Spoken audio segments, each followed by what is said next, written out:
ശരിക്കും രോമാഞ്ചം ഉണ്ടായി. മതം തലയ്ക്ക് പിടിച്ചവരൊക്കെ ഈ വീഡിയോ ഒന്ന് കണ്ടു നോക്കണം. നാവടക്കട പുല്ലേ, എന്നോട് മതം നോക്കി സൗഹൃദം ഉണ്ടാക്കണം എന്ന് പറയാൻ എനിക്കെങ്ങനെയാണ് ധൈര്യം വന്നേ? നിന്നെ പോലെ പോളറൈസേഷനുള്ള ബ്ലഡ് അല്ല എന്റെ ശരീരത്തിൽ ഒഴുകുന്നത്. അതുകൊണ്ട് തന്നെ മതം നോക്കിയിട്ടല്ല ഞാൻ സുഹൃത്തുക്കൾ ഉണ്ടാക്കരുത്. കേട്ടിട്ടാടാ?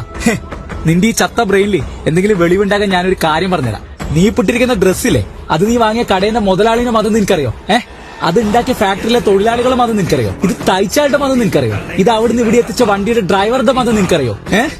ഇന്ന് നീ കഴിച്ച ഭക്ഷണമായാലും നീ വന്ന വണ്ടി ആയാലും എല്ലാത്തിലും നീ റൂട്ട് ലെവലിൽ ചിന്തിച്ചു നോക്ക്. അപ്പൊ നിനക്കൊരു കാര്യം മനസ്സിലാവും. നിന്റെ ജീവിതത്തിലെ പല കാര്യങ്ങളിലും എല്ലാ മതത്തിൽപ്പെട്ട ഏതെങ്കിലും രീതിയിൽ ഭാഗമായിട്ടുണ്ട്.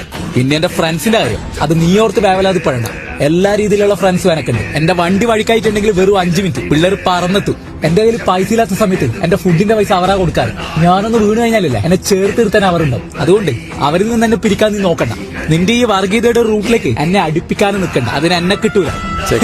ഒരു കാര്യം മനസ്സിലാക്കണം, മനുഷ്യത്താണ് ഏറ്റവും വലുത്. അത് ഉണ്ടാക്കാൻ പറ്റുന്ന പറയുന്നതിൽ ഒരുപാട് കാര്യമുണ്ട് കേട്ടോ.